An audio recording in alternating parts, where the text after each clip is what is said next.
Hello నేను missus Andhra Pradesh ప్రజలకు సంక్రాంతి కంటే ముందు సంక్రాంతి లాంటి పండగ వచ్చింది. ఎగ్జాక్ట్గా 4వ తారీఖున భోగాపురం ఎయిర్పోర్ట్లో విమానం దిగింది. ఆ విమానంలో కేంద్ర మంత్రి రామ్మోహన్ నాయుడుతో పాటు ఎంపీగా ఉన్నట్టు అప్పలనాయుడు తదితరులు ల్యాండ్ అయ్యారు. అంటే మొట్టమొదటిసారిగా భోగాపురం ఎయిర్పోర్ట్లో ల్యాండ్ అయినటువంటి విమానం ఎయిర్ ఇండియా విమానంలో వాళ్ళు దిగారు. అది సక్సెస్ అయింది. భోగాపురం ఎయిర్పోర్ట్ ప్రపంచవ్యాప్తంగా ఉన్నటువంటి ఆధునిక సౌకర్యాలతో నిర్మించినటువంటి ఎయిర్పోర్ట్. అది ఎక్కడా లేనటువంటి టెక్నాలజీని అక్కడ పొందుపరిచారు. ఇది ఆంధ్రప్రదేశ్ ప్రభుత్వం, ఆంధ్రప్రదేశ్ ప్రజలు గర్వించదగ్గ పరిణామం. భోగాపురం జూన్లో అఫీషియల్గా ఎయిర్ కార్యక్రమాన్ని ప్రారంభించబోతోంది. ఫస్ట్ ట్రయల్ రన్ సక్సెస్ అయింది. దీంతో అక్కడ ఉన్నటువంటి ప్రజలు సంబరాలు జరుపుకుంటూ ఉన్నారు.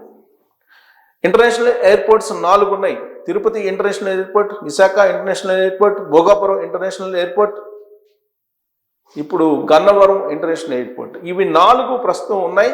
భోగాపురం ఎయిర్పోర్ట్ అనేది ఇండియాలో ఏ ఎయిర్పోర్టుకు లేనంత సౌకర్యాలు అక్కడ ఉన్నాయి. టెక్నాలజీ కూడా అక్కడ ఉంది. ఇప్పుడు భోగాపురం ఎయిర్పోర్ట్ అనేది ఉత్తరాంధ్ర ప్రజలకు ఒక మణిహారం. అది దాన్ని మేము నిర్మించామని తెలుగుదేశం పార్టీ అలాగే వైఎస్ఆర్ కాంగ్రెస్ పార్టీ తమ ఖాతాలో వేసుకునేటువంటి ప్రయత్నం ఇప్పుడు చేయడం అనేది హైలైట్. యాక్చువల్గా 2014-2019 మధ్యలో చంద్రబాబు నాయుడు గారు భోగాపురం ఎయిర్పోర్ట్కి ప్రణాళికలు రచించారు. దాని ఇంప్లిమెంటేషన్కి శ్రీకారం చుట్టారు. ఆ తర్వాత జగన్మోహన్ రెడ్డి గారు వచ్చారు. జగన్మోహన్ రెడ్డి గారు కొంతవరకు చేశారు. దాన్ని ప్రజావేదిక కూల్చివేసిన విధంగా భోగాపురం ఎయిర్పోర్ట్ని కూల్చలేదు. ఆయన దాదాపు 900 కోట్ల రూపాయలు ఖర్చు పెట్టానని చెప్పి చెప్తూ ఉన్నారు. జిఎంఆర్ కంపెనీ ఈ భోగాపురం ఎయిర్పోర్ట్ని నిర్మించింది. ఎయిర్పోర్ట్స్ని నిర్మించడంలో జిఎంఆర్ బాగా అనుభవం కలిగినటువంటి సంస్థ. ఆ సంస్థ నిర్మించింది. దాదాపు 40 ఏళ్లకు దీనికి లీజు ఇచ్చారు. మరో 20 ఏళ్ళు ఎక్స్టెండ్ చేసుకున్నటువంటి వెసులుబాటును కూడా ఇప్పుడున్నటువంటి ఆంధ్రప్రదేశ్ కూటమి ప్రభుత్వం అంగీకరించింది. అయితే జగన్మోహన్ రెడ్డి గారు తాను గతంలో నిధులను విడుదల చేశాను కాబట్టి అది నా క్రెడిట్ అని చెప్పి చెప్తూ ఉన్నారు.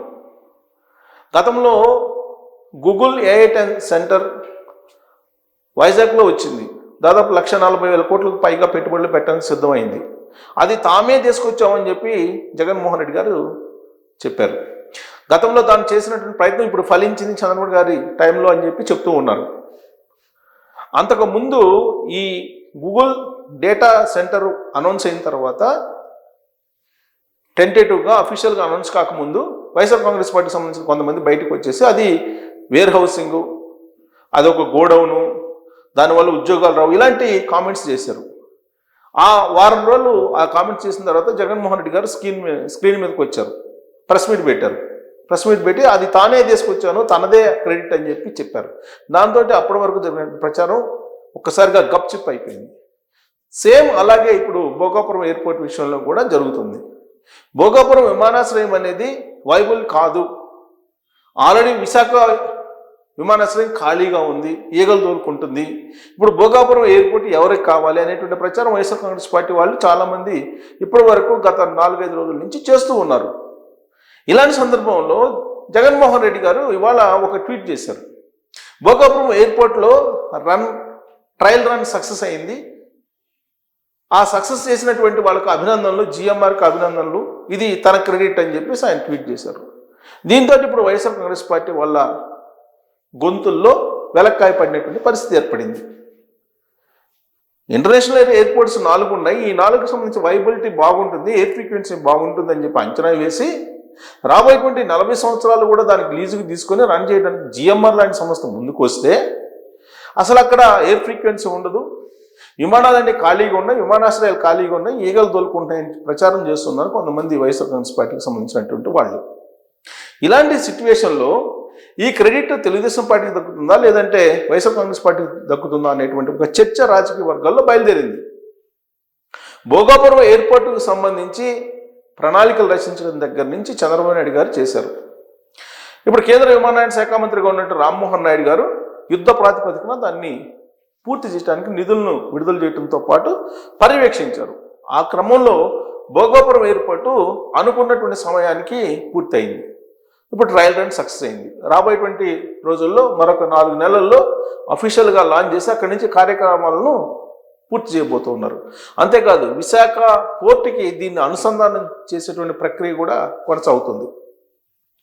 దీనికి అడిషనల్గా రాబోయేటువంటి రోజుల్లో అక్కడ విమానాల సర్వీస్ సెంటర్ను కూడా పెట్టాలనేటువంటి ఒక ప్లాన్ కూడా చేస్తూ ఉంది ఇప్పుడున్నటువంటి కూటమి ప్రభుత్వం. దాంతోపాటు ఏవియేషన్ యూనివర్సిటీని, ప్రపంచంలో ఏవియేషన్ యూనివర్సిటీ అనేది ఎక్కడా కూడా అన్ని కోర్సులు ఉండేది ఎక్కడా లేదు. అలాంటి యూనివర్సిటీని అక్కడ పెట్టాలనేటువంటి ఉద్దేశంతో మాన్సాస్ ట్రస్ట్ నుంచి 140 ఎకరాలు విరాళంగా ప్రకటించిన తర్వాత అశోక్ గజపతిరాజు గారు యూనివర్సిటీని పెట్టాలని నిర్ణయించారు.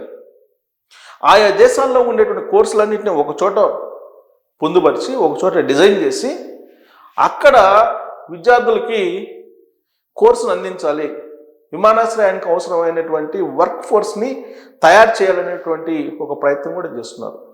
అంటే ప్రపంచానికే మొత్తం సర్వీసులు, విమాన సర్వీసులకు సంబంధించిన ఎయిర్పోర్ట్లు కానీ, లేదంటే ఎయిర్పోర్ట్ క్రూజ్ టీమ్ కానీ, లేదంటే ఇంజనీర్స్ కానీ, వీళ్ళందరినీ తయారు చేసేటువంటి ఒక ప్రక్రియని, ఒక కేంద్రాన్ని అక్కడ తయారు చేయబోతుంది ఇప్పుడున్నటువంటి కూటమి ప్రభుత్వం. కూటమి ప్రభుత్వం యొక్క విజన్ అది. ఆ విషయాన్ని చంద్రబాబు నాయుడు గారు అనేక సందర్భాల్లో చెప్పారు. ఇప్పుడు చంద్రబాబు నాయుడు గారు కూడా లండన్ నుంచి ఈ ట్రయల్ రన్ సక్సెస్ కావడాన్ని అభినందిస్తూ ఆయన ట్వీట్ కూడా చేయడం జరిగింది. జగన్మోహన్ రెడ్డి గారు బెంగళూరు నుంచి కూడా ట్వీట్ చేశారు. సో క్రెడిట్ ఎవరికి ఇవ్వాలనేది ఇక మీ ఇష్టం. దీనికి సంబంధించి ఒక ఆర్టికల్ నేను చదివి వినిపిస్తాను. భోగాపురం ఎయిర్పోర్ట్కి సంబంధించి దాని స్పెషలైజేషన్ ఏంటి, దాని ప్రత్యేకతలు ఏంటి అనేది చూద్దాం. విమానాశ్రయం ట్రయల్ రన్ ఢిల్లీ నుంచి తొలి వాణిజ్య విమానం, అందులో కేంద్ర మంత్రి రామ్మోహన్ పలువురు ప్రముఖులు వచ్చారు. రికార్డు సమయంలో పనులు 96% పూర్తయినాయి. ఇప్పటికి భోగాపురం అంతర్జాతీయ విమానాశ్రయం నిర్మాణం రికార్డు సమయంలో పూర్తి కాబోతుంది. ప్రస్తుతం 96% సిద్ధమైంది. ఉదయం తొలి వాణిజ్య విమానం ట్రయల్ రన్ రానుంది. అందులో కేంద్ర విమానయాన శాఖ మంత్రి రామ్మోహన్ నాయుడు, విజయనగరం ఎంపీ అప్పలనాయుడు వచ్చారు. మరో 2 నెలల్లో అన్ని పనులు పూర్తి చేసుకొని జూన్లో ప్రారంభోత్సవం సిద్ధం చేస్తామని GMR airport deputy managing director Prabhakar Rao వెల్లడించారు. భోగాపురం విమానాశ్రయాన్ని విలేకరులకు చూపించి నిర్మాణ వివరాలు తెలియజేశారు. భోగాపురం విమానాశ్రయాన్ని 3 దశల్లో పూర్తి చేశారు. మొదటి దశ నిర్మాణం ఇప్పుడు పూర్తయింది. ప్రస్తుతం ఏడాదికి 6 మిలియన్ల ప్రయాణికులకు అవసరమైన సౌకర్యాలు సమకూరుస్తున్నారు. అంటే 60 లక్షలు సుమారుగా. 3వ దశ పూర్తయ్యేసరికి 48 మిలియన్ల ప్రయాణికులకు అవసరమైన వసతులు కల్పిస్తారు. ఈ విమానాశ్రయాన్ని నిర్వహించడానికి జిఎంఆర్తో 40 ఏళ్లకు ఒప్పందం చేసుకున్నారు. ఆ తర్వాత మరో 20 ఏళ్ళు కాంట్రాక్ట్ పొడిగిస్తామని విమానాశ్రయానికి కేటాయించిన భూమిలో 1.3 కోట్ల క్యూబిక్ మీటర్ల మట్టిని తవ్వి రన్వే భవన నిర్మాణానికి అనుగుణంగా భూమిని సదును చేశారు. ఇది ఈ ప్రాజెక్టులో అత్యంత క్లిష్టమైన పనిగా ప్రభాకర్ రావు పేర్కొన్నారు. నిర్మాణానికి రోజు 5,000 మంది కార్మికులు 24/7 పనిచేస్తున్నారు. వారిలో 3,000 మంది అక్కడే బస ఉంటున్నారు.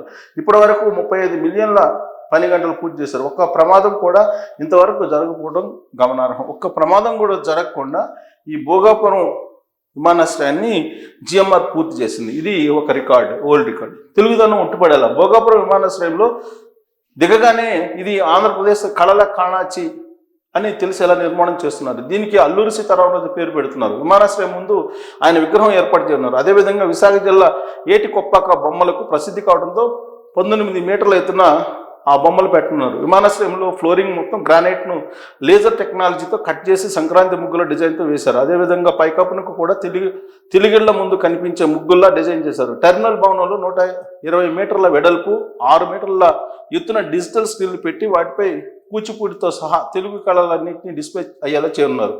కుదురు గాలులు వచ్చినా, అలాంటి గాలులు వచ్చినా కానీ ఏమాత్రం విమానాశ్రయం దెబ్బతినకుండా దాదాపు 275 కిలోమీటర్ల వేగంతో గాలి వీచినా కానీ తట్టుకునేలా టెర్మినల్ భవనము, అందుకు తగిన అద్దాలను బిగించారు. గంటకు 295 కిలోమీటర్ల వేగంతో గాలులు వీచినా తట్టుకుని నిలబడేలా ఎయిర్ ట్రాఫిక్ కంట్రోల్ టవర్ నిర్మాణం చేపట్టారు. సొంతంగా విద్యుత్ తయారు చేసుకునేందుకు 5 మెగావాట్ల సోలార్ పవర్ ప్లాంట్లు పెట్టారు. జనాలను బట్టి ఆటోమేటిక్గా సర్దుబాటు చేసుకునేలా ఏసీ వ్యవస్థను ఏర్పాటు చేశారు. రన్వే పొడవు 3.8 కిలోమీటర్లు, అంటే 3 కిలోమీటర్ల 800 మీటర్లు.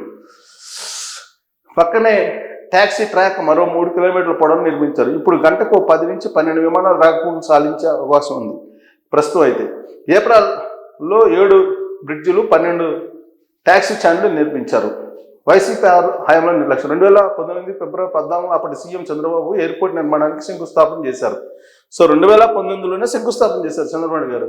ప్రాథమిక పనులు జరుగుతుండగా రాష్ట్రంలో ప్రభుత్వం మారింది. వైసీపీ అధికారంలో రావడంతో ఎయిర్పోర్ట్ నిర్మాణంపై ప్రభావం పడింది. పనులు నత్తనాటికి సాగాయి. వైసీపీ అధికారంలో ఉన్న తొలి 4 నెలల్లో నిర్లక్ష్యం కొనసాగింది. ఎన్నికలు సమీపిస్తుండటంతో రాజకీయంగా ఇబ్బందులు వస్తాయని భావించి 2023 మే 3న మరోసారి ఎయిర్పోర్ట్ నిర్మాణానికి జగన్ శంకుస్థాపన చేశారు. కానీ పనుల్లో ఆశించిన స్థాయిలో పురోగతి లేదు. 20 నుంచి 26% మాత్రమే పనులు చేశారు. కూటమి రాకతో మోక్షం. 2024 జూన్లో ఏపీలో టీడీపీ కూటమి అధికారంలోకి రావడంతో భోగాపురం పోర్టుకు మళ్లీ మోక్షం లభించింది. ఎన్డీఏలో సైతం టీడీపీ కీలక భాగస్వామ్యం మారింది. పౌర విమానయాన శాఖ మంత్రిగా కింజరపు రామ్మోహన్ నాయుడు అయ్యారు. ఇదే సమయంలో సీఎం చంద్రబాబు ప్రాధాన్య ప్రాజెక్టుగా భోగాపురం విమానాశ్రయం తీసుకున్నారు. ప్రస్తుతం ఎయిర్పోర్టుకు సంబంధించి 2,200 ఎకరాల్లో పనులు దాదాపు కొలిక్కి వచ్చాయి. ఇంకొక వైపు రాష్ట్ర ప్రభుత్వం తన పరిధిలో 500 ఎకరాల్లో అభివృద్ధి నిమిత్తం ప్రభుత్వం రిజర్వ్ భూమిగా ఉంచింది. దాన్ని పర్యాటక ఇతరత్ర అవసరాల కోసం వినియోగించబోతుంది. ఇది ఫ్లయింగ్ ఫిష్ అవుట్. ఇది world record. Flying fish out. Water అక్కడ ప్రపంచంలో ఏ విమానాశ్రయాల్లోనూ పైకప్పు భూమిని తాకేలా నిర్మించలేదు. భోగాపురంలో మాత్రం వాటికి భిన్నంగా నిర్మించారు. సముద్రంలో నుంచి పైకి ఎగురుతున్నటువంటి డాల్ఫిన్ తిరిగి నేలను తాకినప్పుడు ఎలా ఉంటుందో ఆ నిర్మాణంలో flying fish out of water ఆకారంలో నిర్మించారు. ఈ టెర్మినల్లో ఒక్కో స్తంభం ఎత్తు 18 మీటర్లు.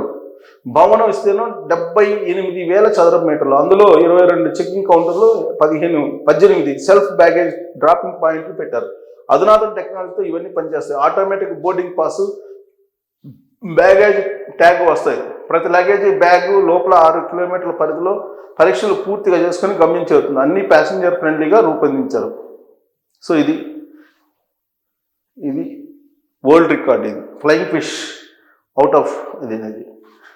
సో ఇచ్చిన మాట ప్రకారమే చంద్రబాబు నాయుడు గారు భోగాపురం ఎయిర్పోర్ట్ని ప్రారంభించారు ఎన్నికల్లో ఇచ్చిన దాని ప్రకారం. కాబట్టి ఇప్పుడు మొత్తం హిస్టరీ నేను చెప్పాను. ఎవరి క్రెడిట్ ఇది అనేది మీరు ట్రోల్ చేయొచ్చు. Thank you.